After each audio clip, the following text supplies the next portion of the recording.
जब बहू को पेला जाएगा तभी ना बच्चा अंदर जाएगा। जब हम पेले ही नहीं है तो कैसे गया अंदर? आप लोग को कुक्कू की सबसे हिट वेब सीरीज सुनो ससुर जी के बारे में बताने वाला हूँ, जिसे लोग अभी भी देखते हैं तो अपने आप को रोक नहीं पाते। तो कहानी शुरू होती है जहाँ एक बंदी अपने पति के साथ करने की कोशिश करती है, लेकिन उसके पति का कभी उठता ही नहीं था, जिस वजह से वो उसके साथ कभी कर नहीं पाती थी। और इस बात से वो काफी उदास थी और उस पर काफी भड़क जाती है और उसे जोर जोर से चिल्लाने लगती है, जिसकी आवाज कमरे के बाहर तक जाती है और बाबूजी बाहर खड़े होकर सब सुन रहे थे। अब बंदी गुस्से से बाहर चली जाती है और वो ककड़ी के सहारे अपने भूख को मिटाने की कोशिश कर रही थी। बहू ककड़ी के साथ लगी हुई थी और बाबूजी उसे खड़े होकर देख रहे थे। और तभी बाबूजी के पैर से गमला गिर जाता है और बहू उन्हें देख लेती है और वो घबराकर ककड़ी को फेंक कर वहां से भाग जाती है।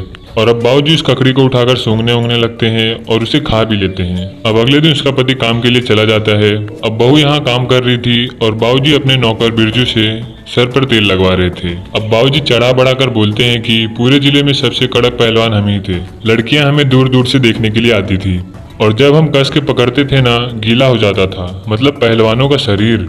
बाबूजी और भी बहुत बड़ी बड़ी फेंकते हैं। अब बाबूजी अपने नौकर को बाजार भेज देते हैं और अब वो अपनी बहू से चाय मंगवाते हैं और उसके बाद बोलते हैं कि मेरे सर पर तेल लगा दो। और अब वो तेल लगा रही होती है कि बाबूजी धीरे धीरे उसके पैर पे लेट जाते हैं और अब बाबूजी धीरे धीरे ऊपर भी चढ़ने लगते हैं और उसके बाद तो फिर बाबूजी शुरू हो जाते हैं और बहू भी बिना कुछ बोले बाबूजी के साथ शुरू हो जाती है।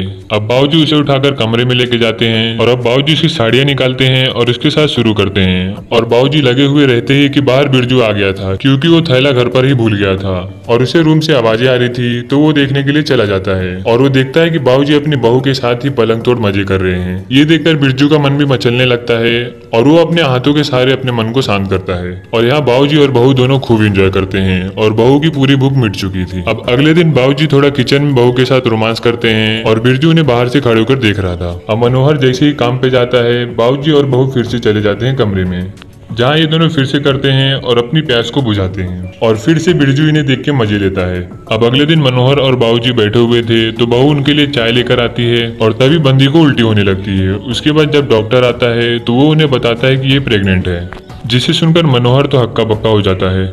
अब बाद में जब ये तीनों बैठे हुए थे तो मनोहर बोलता है ये मेरा बच्चा हो ही नहीं सकता, जब मैंने किया ही नहीं है तो बच्चा कैसे? तो बाबूजी बोलते हैं अरे बेटा तुम नशे में होगे, तुम्हें याद नहीं होगा, तुमने ही गड़बड़ किया है। तो मनोहर बोलता है गड़बड़ इस लड़की में ही है, इसी ने कहीं से मुंह काला करवा के आई है। मनोहर पूछता रह जाता है कहाँ से आया, किसका बच्चा है? और अब बाबूजी का मूड घूमता है और बाबूजी बोल देते हैं मैंने किया है, मेरी वजह से ये बच्चा है। तो मनोहर बोलता है इतना बड़ा धोखा? तो बंदी बोलती है धोखा तो तुमने किया अपनी नपुंसकता की बात को छुपाकर, बाबूजी ने तो हमें प्यार दिया जो हमें चाहिए था।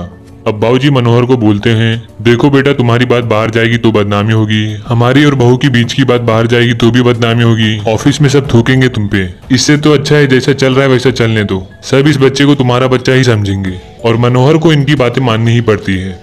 अब अगले दिन फिर से बाबूजी बहू के साथ लगे हुए थे, लेकिन बाबूजी इसे बीच में ही छोड़ देते हैं। तो बहू बोलती गरम करके ही क्यों छोड़ रहे हो? लेकिन बाबूजी थक चुके थे और बोलते हैं मैं पानी पी के आया।